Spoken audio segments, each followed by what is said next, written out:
Hi everyone, it's QuickyBaby and welcome back to World of Tanks, and today I'm going to be looking at a brand new Tier 7 Soviet Premium Heavy Tank. Yeah, another one. It is the IS-2S. There are so many versions of the IS in the game. The standard IS, the IS-2 Premium Tank, then you've got the IS-2 regular vehicle inside the Chinese tech tree, and now Wargaming have decided to put some screens over the vehicle and to call it an IS-2S, with the S standing for shielded, and that's because this vehicle has 5mm of space protection over the top to protect you from artillery, over the sides to protect you from pesky high explosive and also heat ammunition, which makes the vehicle just a little bit better armored than the IS. How much better armored than the IS? Well, we're going to find out in the video today. Stay tuned after I just compare the statistics of this tank and have a little bit of a review of the armor. Got a double helping of gameplay coming right up. So without further ado, let's get stuck in. The release of this video also marks the introduction of the IS-2S into the premium shop. However, you're not going to just be able to get this tank with your credit card. If you want to complete the Road to Berlin challenge that Wargaming are running from today up until May the 18th, then you can actually get this vehicle up to completely for free. Stage 1 will give you a 25% discount, 2, 50% discount, 3 is 75% discount, and if you manage to complete Stage 4, you will get this vehicle and a garage slot on your account. Nice gift, Wargaming. It's just interesting that we're going to have to play a PvE game mode against bots, and I don't know how fun it's going to be. I'm definitely going to be streaming today to see what it's all about, and I'll probably get a video up soon to let you know just how tricky I think it's going to be. So with that in mind, I recommend waiting until at least the end of event to see how many of the stages you've managed to complete before you rush to the premium store today to be able to play this tank. Alright, so now I'm going to compare the IS-2S to the IS, the standard Tier 7 Soviet heavy tank, as well as the IS-2. So immediately we notice that the firepower of all of these vehicles are identical. They've all got really good DPM actually for a Tier 7 tank. 1902 is very decent. It's not incredible, but it's very, very good. And while the penetration of the 122mm armament that all of these vehicles have at 175 is definitely not great, the premium rounds at 217, they're not really going to work against the Tier 9 opponents that you're going to have to deal with, but they can give you an edge against some Tier 8 tanks. Really, the highlight of all of these vehicles is the fact that you have big alpha damage. 390 at Tier 7 does feel awesome, and it allows you to outtrade your opponents. And that's really what you're going to have to do inside the IS-2S, just like you would do in the standard counterpart if you want to be successful on the battlefield. Okay, so now let's move on to gun handling. This is actually where the IS-2S has a slight advantage on the other tanks. It has 0.2 dispersion when moving, a little bit better than the IS and significantly better than the IS-2. And it actually has much better turret traverse dispersion at 0.12, which means that when you turn the turret, the reticle isn't going to bloom out as much, which means that you're going to be able to snapshot faster or have to aim for less time. And that's good news, considering that the aim time on this tank is a pathetic 3.4 seconds aim time. It's definitely one of the vehicles which I would consider using a gun laying drive, but also maybe not. But more on that in a second as to why I probably wouldn't use a gun laying drive on this tank. The depression of the vehicle is 6 degrees. It's a nice midpoint, really. Not quite 5. I would want to have a little bit more, especially considering how much I've been loving Polish heavy tanks recently, but 6 will do. So now on to the downside of this vehicle, considering we found out it had a little bit better gun handling, and that is the mobility. 30 kilometers an hour forwards. That's much worse than the IS and the IS-2. 14 backwards, the same as the other vehicles, but its engine power of 600 is just significantly worse than the standard IS. And considering that the turret traverse and the tank traverse is worse on this tank, combined with the worst ground resistances on medium and soft terrain, yeah, this thing does feel like a bit of a lumbering heavy compared to the standard IS. And as you're going to be seeing in the gameplay, yeah, my games that I played in this tank, the vehicle did feel very sluggish, and quite often you have to just choose a location where you're hopefully sure there's going to be an engagement, because quite often that's going to be your only one inside the battle. So now onto the armor of the vehicle. It looks like it actually has worse armor than the standard IS, but that's not the case. The IS-2S has an identical armor layout compared to the IS-2 premium tank, although as you can see it has space protection over the side, over the front, over the top, and also on the side of the turret. These spaced armor plates count as 5mm of armor, and yes, they do work very well against high explosive and high explosive anti-tank rounds. However, their usefulness against armor-piercing rounds doesn't really look like it's going to be that useful. If I, for example, put the armor to the side here, and then I show you the difference between where you shoot here and where you shoot over the space protection with an armor-piercing round, yeah, it wouldn't be a surprise that it adds 5mm to the thickness, effective thickness of the tank. More importantly to mention is the fact that the IS-2S actually has a different armor layout to the standard IS. Notice how the front of the hull is actually very well angled compared to the IS, which has an auto ricochet angle right here, but has a very weak front plate. What this means is that the IS-2 doesn't have this auto ricochet mid plate, which is exceptionally well angled, but its upper hull armor is actually significantly better. So when you're using your gun depression in a tank like this, and you're angling your vehicle upwards, its upper hull armor actually gets to 200mm of effective, while the IS, its driver's hatch here, is a weak point no matter how much you try to angle it. So on the IS-2 shielded, that actually means that the upper plate of this vehicle is very nice when you're using the gun depression. In fact, this vehicle has 200mm up to 260mm of effective upper hull armor if you're able to hide your lower plate. However, that's really not going to help because you can shoot to the left and to the right, or especially to the left of the mantlet, as we can see here. It only has 100mm of protection, and it has a big old cupola as well. And as soon as the enemies do get your side, unless they fire high explosive rounds or your tracks just manage to magically absorb the shell, yeah, you're not going to last too long for a very sluggish, slow vehicle. And when you combine this with 340 meters view range, it's 10 worse than the other two vehicles in this comparison, yeah, this thing isn't going to be spotting very well for itself. And so I would thoroughly recommend considering using binoculars on this vehicle, just so you're flexible on the battlefield. Or alternatively, forget the binoculars, put a gun rammer, put vents on, and put a gun laying drive and just try and get into a town and focus on close quarters combat. Anyway, I think that's quite enough about the statistics of this vehicle. Let's see how it performs on the battlefield. Alright, so let's roll out. We're playing on Ghost Town and we're having to attack. So immediately, I would prefer to defend in a tank like this. Take a look at the top speed limit of this tank. We're trundling along very slowly. Everybody else is kind of whipping their way towards a flank to be able to try and push the south, to push the north, or even just to get in the town first to be able to set up for that early ambush shot.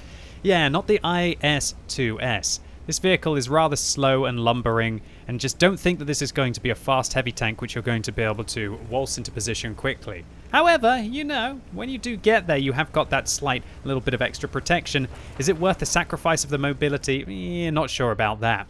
Yeah, always quite interesting when I'm playing off stream. I'm not focusing on my commentary. Obviously, I can't stream a vehicle like this because it was under NDA. And I get to focus on a little bit more of the surroundings of World of Tanks. So you'll quite often see me just looking at statues or looking up at the sky and thinking, oh wow, this game actually looks pretty good. And hopefully this video is going to look good as well, because I'm actually trying to render this video at 4K and upload it on YouTube in 4K. Hopefully it works out. If you appreciate it, let me know in the comments. If it doesn't work out, I apologize. YouTube is incredibly finicky when you try to upload 4K videos at 60 frames per second. I guess they don't want to spend that much on the storage, right? Anyway, let's focus on the game at hand here and not about all of the ins and outs. And that is that I should be able to overmatch the side of this VK3002M. That is where Soviet big guns are absolutely awesome. That is because our gun caliber is 122, and because the side armor on that vehicle is 40mm. So it doesn't matter how well he really angles the tank, if we can manage to penetrate it, we're always going to go through, no matter how well he angles. In the 70 degrees of angling that he was trying to side scrape there wasn't going to work. So unfortunately, we don't manage to hit the OI because he actually knocks out our gunner just as we fire there. So I have to choose, which hand do I want to lose? Do I want to lose my left hand or do I want to lose my right hand? I chose to keep my driver knocked out and instead heal my gunner because I'd rather be accurate right now. I'm a bit slow anyway, so do I even really need to have a driver in this tank? And especially on a map like Ghost Town, I'm thinking that I'm going to be sniping it out at our opponents, at least mostly. And that kind of worked with the shot on the OI, hoping I'm going to be able to get a shot on the T-34 85M. You see just how careful you have to be with this tank.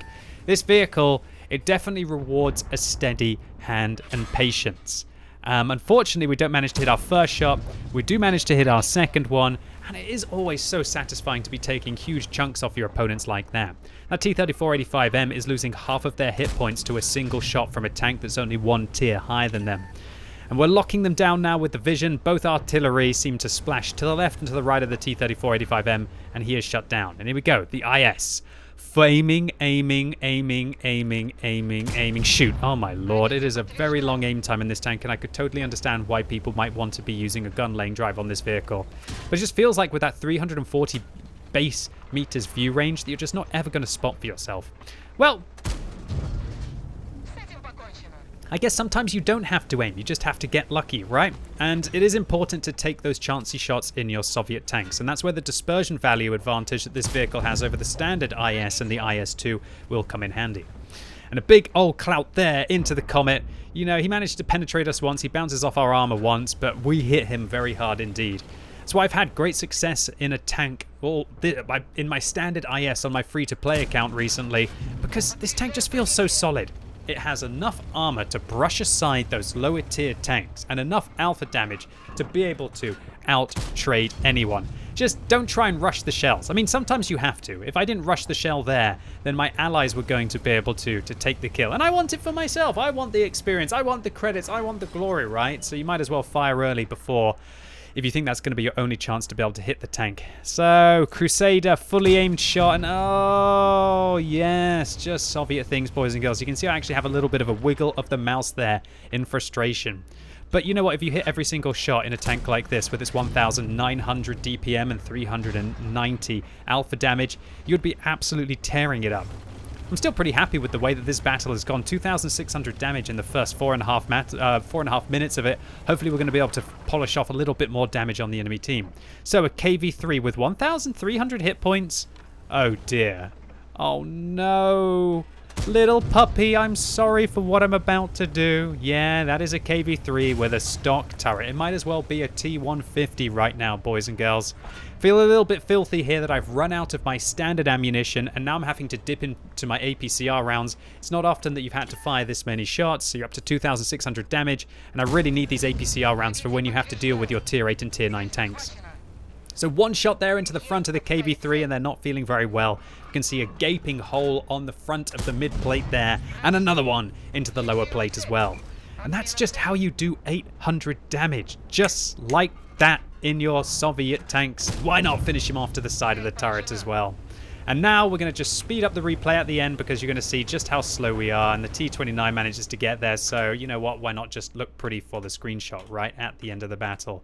So 3 kills here, 3,000 damage in the IS-2 shielded, and that hopefully gives you a taste of what this tank is all about. Big alpha, incredible frustration with how the gun goes. Yeah, that 390 alpha damage. When it hits, it definitely packs a punch, but the aim time and the accuracy on this tank just feel incredibly frustrating at the same time. Nevertheless, the IS-2 shielded. That's the first helping of gameplay. Let's get stuck into some more. So round 2, fight. Now we're playing on Live Oaks, and this is one of those maps where it's kind of like, do you want to go south or do you want to go north? And with a vehicle like this, remember that top speed limit, you really have to commit to a flank that you think you're going to get some action on. Now, I could go into the town, but I feel like, considering that there's no artillery on the enemy team, if I can hold south, then that's going to be the most important thing. I will hardly ever go south on this map in a heavy tank if there are multiple artillery on the enemy team. As spoilers, I mean, actually, it's not even a spoiler. It's very obvious that things are not going to go very well if you manage to go south on an open map like this with artillery in a slow lumbering tank.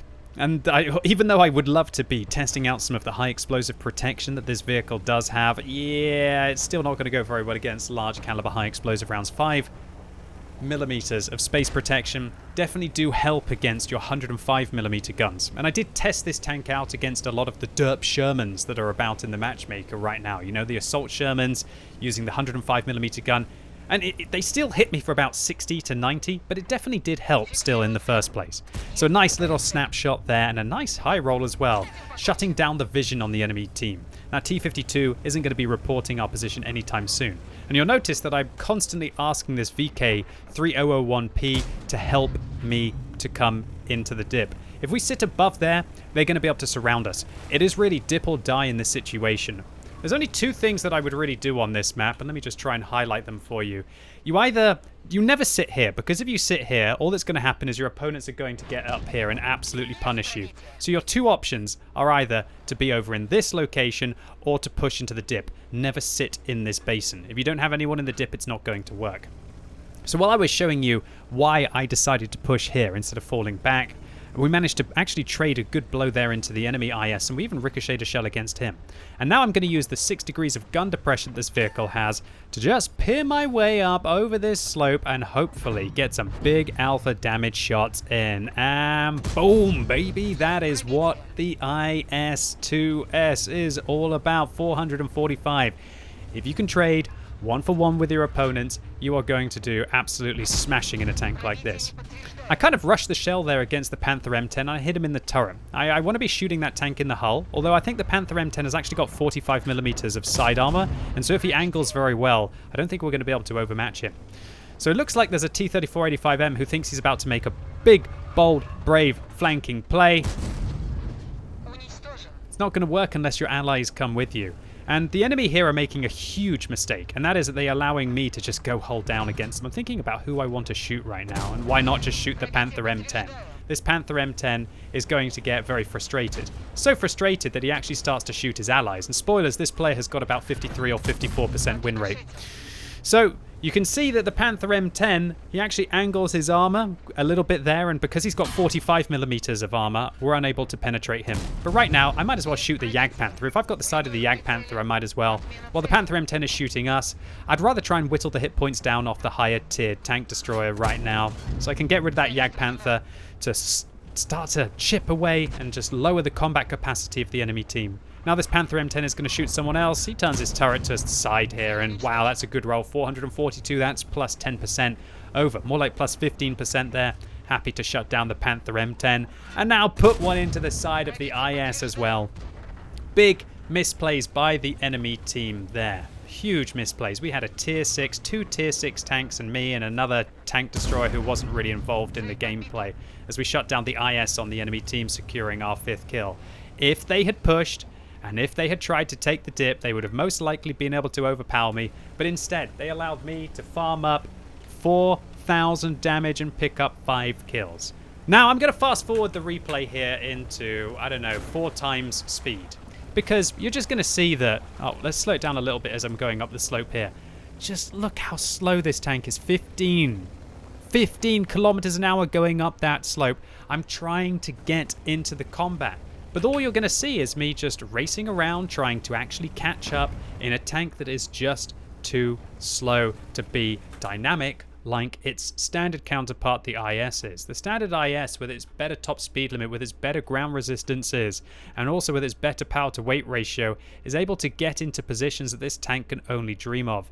In a vehicle like this, what you want to do is just pick a flank where you're almost guaranteed to get a fight, stick with it, and slowly trundle towards your opponents. Just watch out, because in matchups where the game, I'm not sure if you've noticed, but World of Tanks seems to be getting faster and faster and faster these days, is a quick one, you can quite often be left lagging behind in the IS-2 shielded. So our first game on Ghost Town was a high caliber for this tank. For the 3,793 damage that we dealt, 3 kills, but considering we dealt a lot of that damage at long range, we didn't actually get that much experience from it. However, we still made 62,000 credits profit, and that's because I'm taking off the 50k that we made from doing some kind of premium mission, so a very solid result. The next one on Live Oaks was our race tanker for 1,396, and while our damage wasn't that much higher, we did get substantially more kills, but more importantly, we were always spotting for our damage, and this time we made 84,000 credits profit, which is not too shabby for a 6-minute game, and considering that we probably spent about 2 or 3 minutes of that just going very slowly at the end of it, trying to chase anything more. So the IS-2S, yeah, it's another IS, boys and girls. If you really want to get your hands on this, then you're going to have to probably grind a hell of a lot of bot games inside Wargaming's Berlin event over the next few days.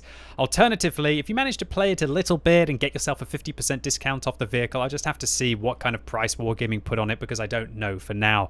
Do I think that it's an absolutely incredible tank? I don't think it's an incredible tank. Do I think that it's a completely overpowered tank? No. So hats off to you, Wargaming, for that. This feels like a very balanced vehicle. It's got slightly more protection. It's got slightly better dispersion values when moving and when turning the turret, but it is substantially slower, and its view range means that it is blind as a bat. And so when you see these things on the battlefield soon, boys and girls, definitely try to keep them at long range. At long range, they're inaccurate. At long range, they're not even probably going to be able to see you. They have fairly poor camera rating, and that 340 meters view range is going to allow you to just outspot them. And if you can outspot them, you've got better accuracy, you've got better aim time than them, you should be able to outshoot them. But the last place you really want to fight one of these is up close and personal. It's got a decent DPM, it's got decent alpha damage, it's going to definitely be able to outtrade you. And keep in mind that if you're playing in a derp tank like the KV2, I wouldn't say never shoot the spaced plate, because even if you do, you're still going to splash it for substantial damage. But if you get a chance, try to avoid splashing over the spaced plate. Try and aim for maybe the turret ring. Just aim underneath the tank if you must fire HE. But I'm looking forward to maybe catching a shot or two from artillery in this tank as I play it a few more times on the battlefield over the next few days. So all in all, a good release. I like the fact that you're going to be able to get it for free. If you really like the PvE game mode that Wargaming had, then this might be a nice little cherry on top for you to be able to get. And all of the other players don't really have anything too much to worry about with this vehicle, especially if you like playing tier 8s and tier 9s. Yeah, these are going to be delicious to shoot at on the battlefield. Anyway, ladies and gents, boys and girls, that was it for today. Hopefully this tank review was useful for you. If it was, give the video a thumbs up, but if you hated it, give it a thumbs down. And let me know if you bothered to watch this video in 2K or 4K. How many Ks did you see? Or maybe YouTube just didn't even bother to transcode it in 2K or 4K. We'll just have to see whether that's going to be the case, and if it isn't, then I apologize. I'll still try and keep working on it, and maybe now that we're in 2020, I'll eventually get it there, right? Anyway, thank you so much for watching, and hopefully I'll see you soon.